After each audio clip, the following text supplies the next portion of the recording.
In the previous episode, we zoned more than a few high-density residential buildings, which flatlined our residential demands. Greetings, fellow mayors, this is Captain Obvious, and welcome back to Noyou Port City, a narrative gameplay experience where I will explain every decision, and together we will grow to become a prosperous and traffic-efficient city. This is the starting tile of the city, and we had our dirty generic industries in this corner. Then we completely decimated the entire area and replaced the dirty generic industries with the more prosperous and better design ore and oil industries that is placed in this corner and not in the middle of the city. This is our temporary farming layout, and its short-term goal was to simply reach level 5 stars, and we still need to finalize our farming design. And I also want to redesign and move our forestry a little higher, so all 4 industries will be within just 2 game tiles. And if we did this right now, we would easily pacify the more industry demands, and that would be the end of that story. However, I am actually going to hold off on that project, and we are instead going to redesign our initial suburb area. Let's take a closer look so we could justify why it needs to be redone.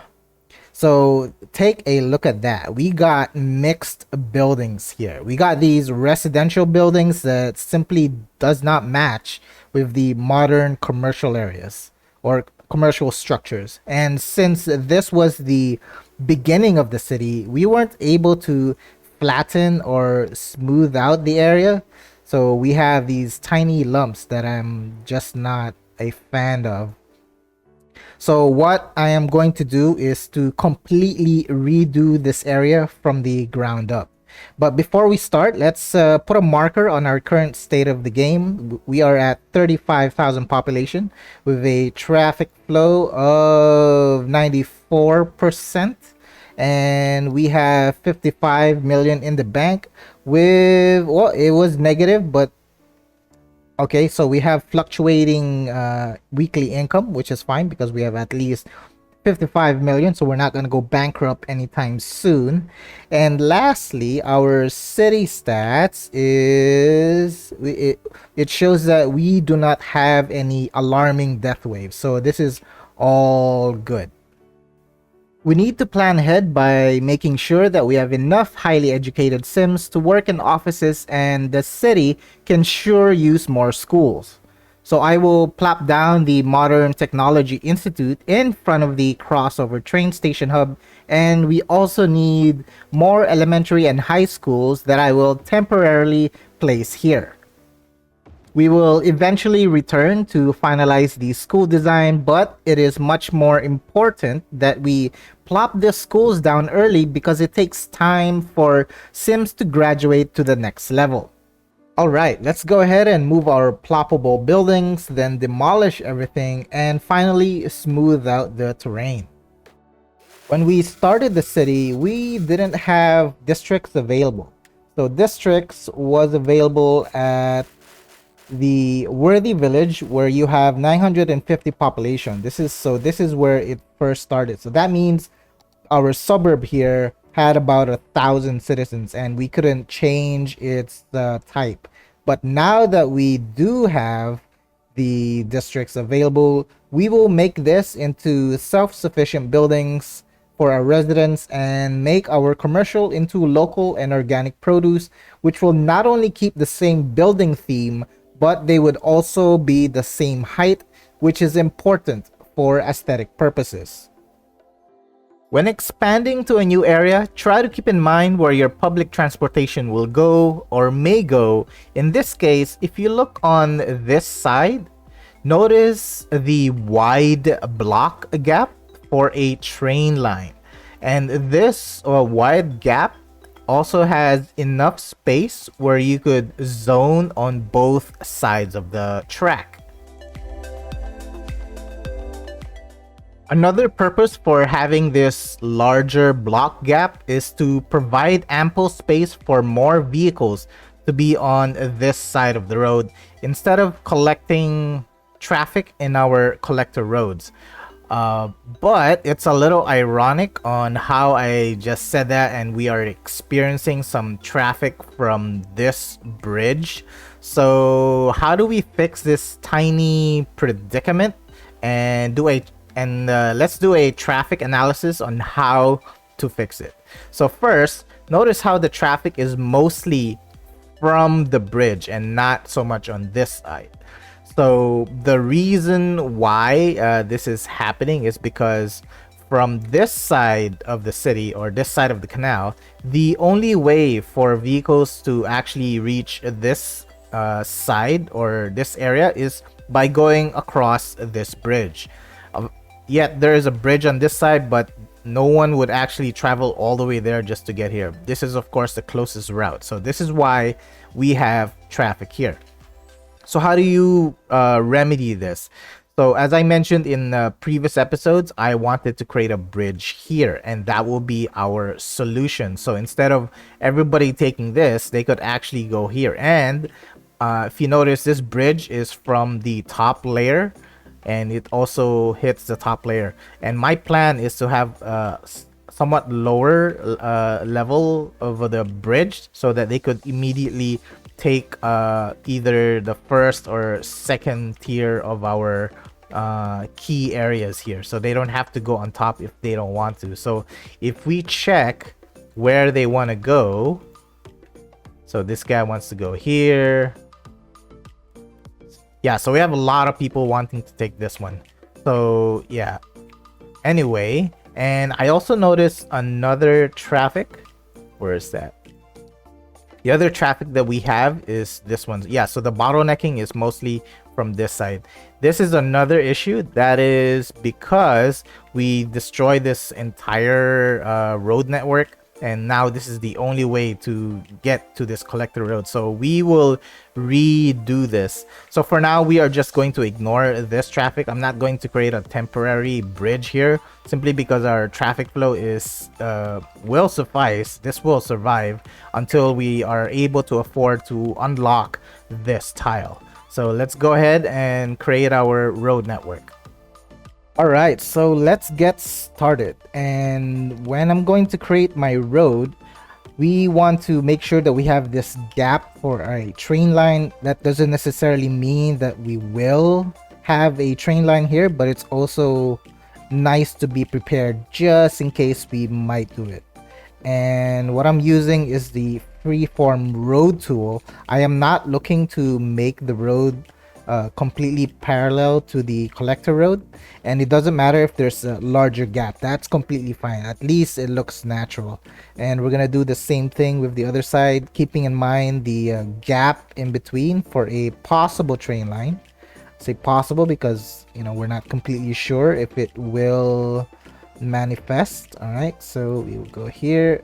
Okay, so we have our at least the road next to the collector. So now all we gotta do is connect these together. But let's look at the terrain.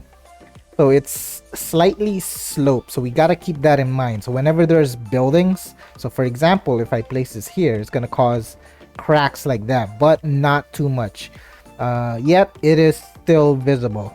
So so these guys will have to go somewhere, and I want to create our high school or school area at a flat area. So this looks like the right spot where to do it. So I will transfer these buildings on this side. So again, I'm trying to look for the flat area, so it's around here. So let's actually create our marker. So it's around there, and it goes, or it ends up to here. So I will end it there. Okay, so this will be our large kind of school area. And this I'm also trying to keep in mind the other things that we have around. So for example, this, we have paths. So let's try to make it appear like it's going to continue. So I am going to move this up or create an extension, but I don't necessarily want to connect them together. So I'm gonna put it here. So this what we need is actually like a bus stop area. So I am going to make that.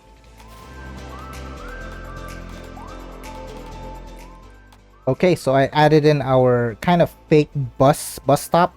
These are not actually bus stops, they're actually taxi stands, but they kind of look like they can, I guess, function as bus stops, at least for our design. And let's go ahead and add more of the schools.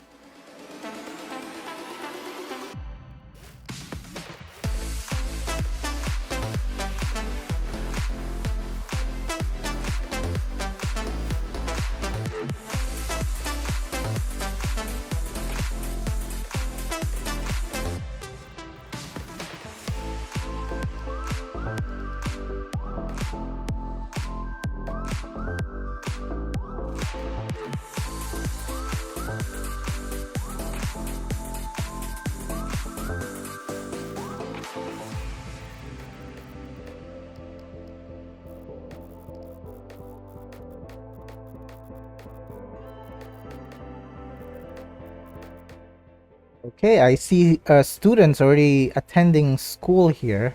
For now, we're gonna leave it as this because what we need to do is continue zoning and creating our road network. All right, so again, I'm looking at this. So this is kind of like our guide. So we're gonna try to make it like go straight as if it's still part of the design. So I'm gonna put one here. So this can continue that way, and we have this road.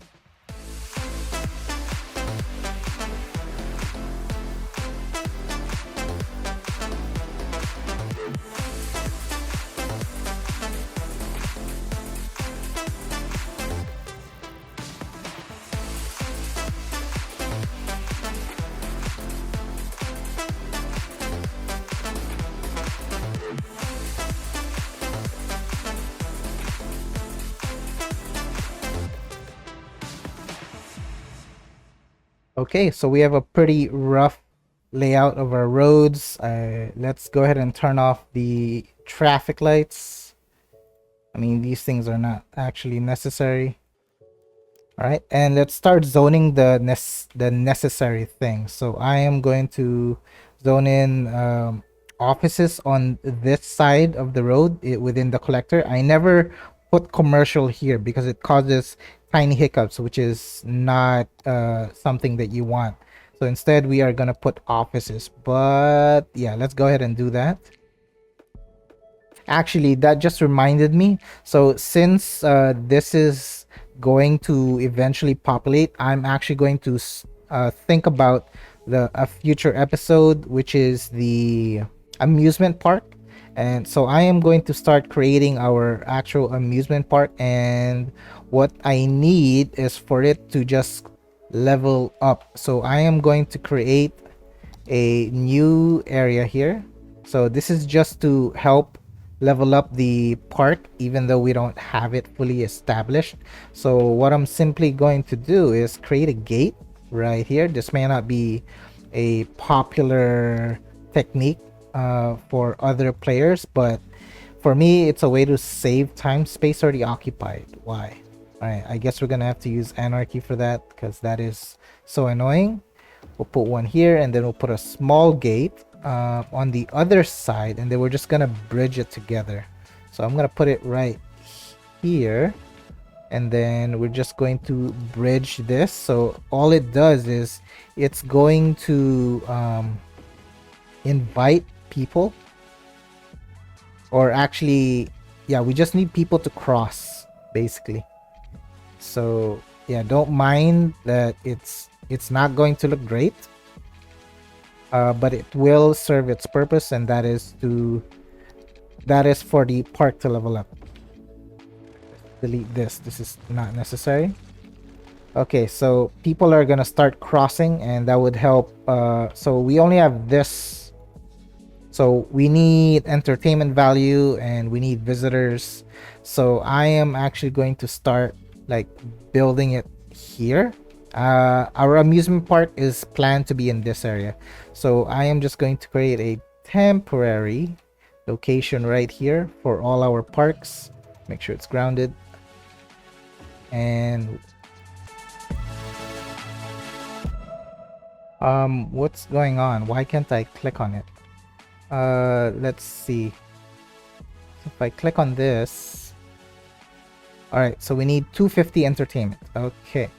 Oh, it's because I didn't do this. Okay, that was my... All right, there you go.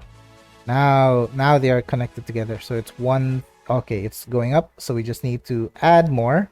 So again, this is just temporary, and we simply want to level up, and once it's to the max level, we can design. This is the similar technique that I did with our industry area.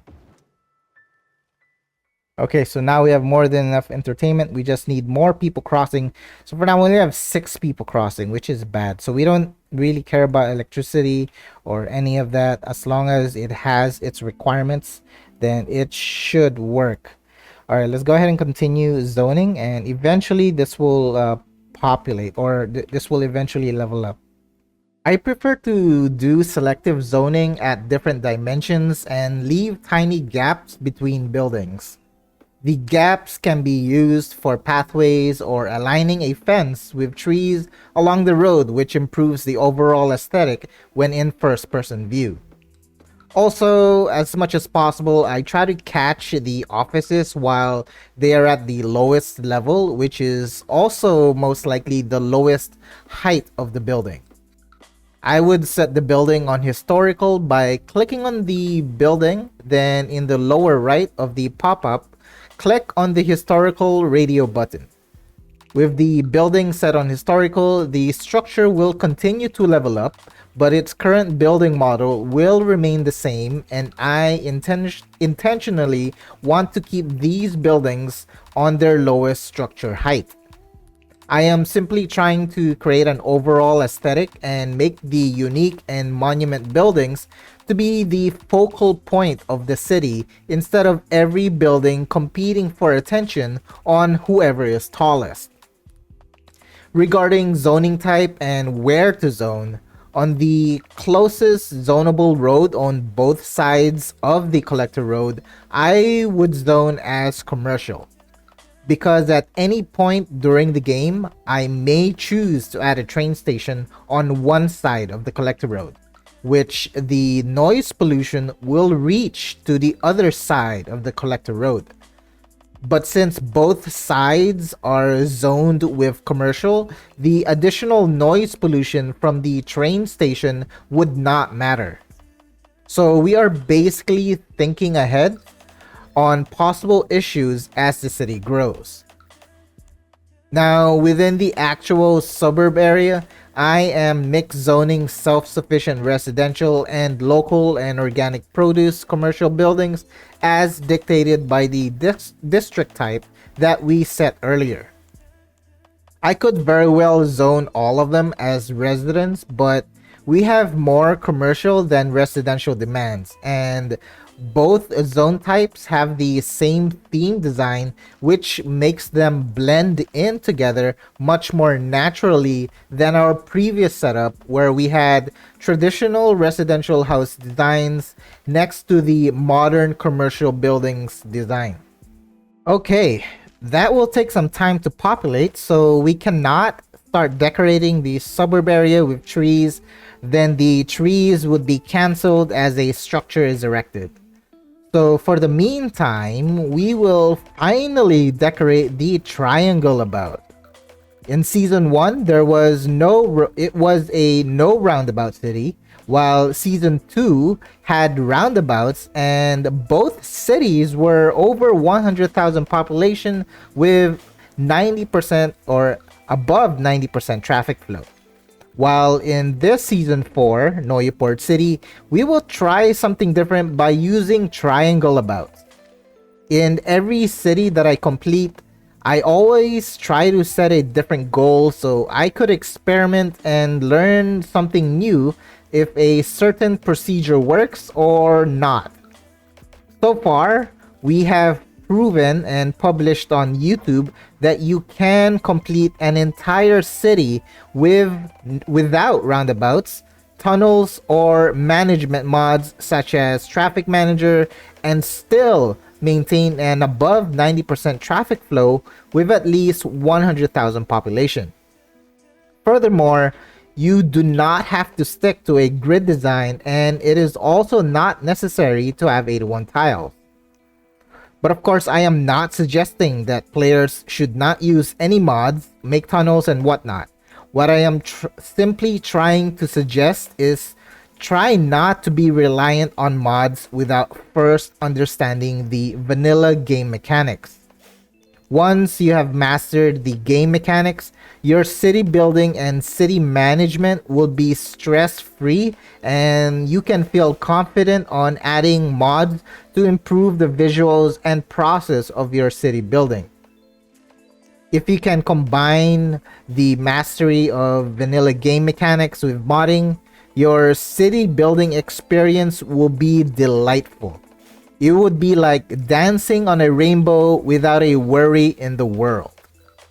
Wait up. We have lost power, and this is the second time this has happened while we were building this area. Okay, let's zoom out and investigate. We are still in the green with electricity, yet it keeps dying for some reason. Perhaps there is a disconnection. Let's go ahead and connect this with which is tethered to the top corner power plants, and that should do the trick. Okay, since we were detailing the triangle about, our suburbs are completely filled in, and we are able to do our vanilla detailing with fences, bushes, trees, and rocks. This was actually an extremely tedious endeavor that took an hour or so of detailing, but on the plus side, there should be a lot of Sims that have crossed our amusement park gates, and hopefully our amusement park is at the max level or close enough. We will see a little later. Also, while doing our detailing, our bank is slowly yet surely increasing, while our population more or less have remained the same, which is understandable. What we did was temporarily evicted families from their houses, then re-invited them to their new homes, which is self-sufficient and consumes less electricity. Okay, so now we can concentrate our efforts to decorating our school area that are mixed with high schools and elementary schools. Unfortunately, there are only up to 2 building models for elementary and high schools, so we need to have an active imagination on the layout of this place. We are utilizing more or less the same generic buildings, but think of them as different departments for each structure.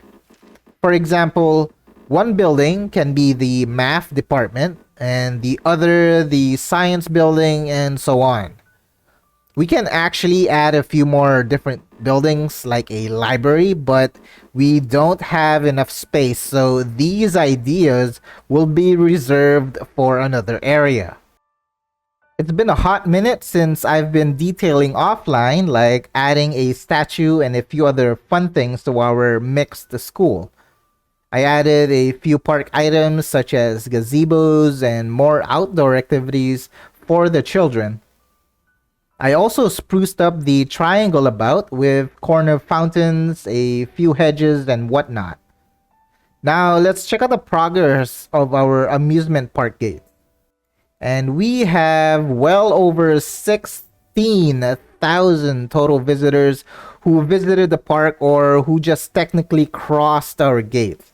Now all we need is to add more entertainment to fulfill the other half of the level requirements. We only needed 5,000 visitors to reach the next level, and of course we are well over that. And to add more entertainment, we just need to add more amusement park buildings. The entertainment value of a structure is indicated in the pop-up while selecting what structure you want to plop. We will just add more park buildings until we reach the max level 5. And finally, we reached a level 5 of our amusement park, and look at the expenses. And this is because we needed the entertainment value at 20,000. Earning consistent profit with parks will be for another video. In any case, now that we have the level 5 park, we can now delete basically everything except for the main gate. And we can revisit the finalized amusement park design in the future. So all we need to do is grab the main gate, which is this one. You need to check small amusement park main gate. I will grab and we will place it here. Actually, this is where we want to create our amusement park. So I will just extend it here. And I could also delete this.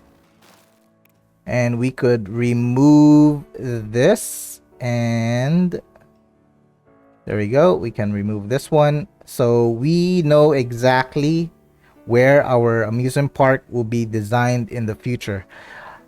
Actually, we could make use of this by creating a new park. We are going to create the zoo. Why not? So same thing, we just need to add an amusement park gate, but we need to create a new area. So I will just create this new one and make sure it connects to the other side. And then put down our gate and then add a side gate for the other side. And then just reconnect it. Alright, so just ignore this, and our purpose of course is just to level up. And again, people are crossing. So it's gonna take some time again. You know what? I should just extend where it's gonna go. Let's put it back here again. So this is where we're gonna put all our items. And here are a few examples of the past parks that we made after we reached level 5. Now that I'm in the setup mood for the future, let's go ahead and do the same thing for the nature reserve. We will add a new park district here that goes to here and here. And we will add our main gate, then side gates at this area for the meantime. Then we will simply tunnel connect them until they reach about 15,000 visitors. Now, opinions will be divided for this strategy is either genius or lazy, but it's actually both. Okay, now let's revisit the power situation. We want to have ample power so that we won't be disturbed during the expansion of the city. And I will just add a solar updraft tower anywhere here. And that should more than suffice until we can go nuclear, which is available at 50,000 population. Then ultimately we want to get the fusion power plant, which will power the entire city for a lifetime.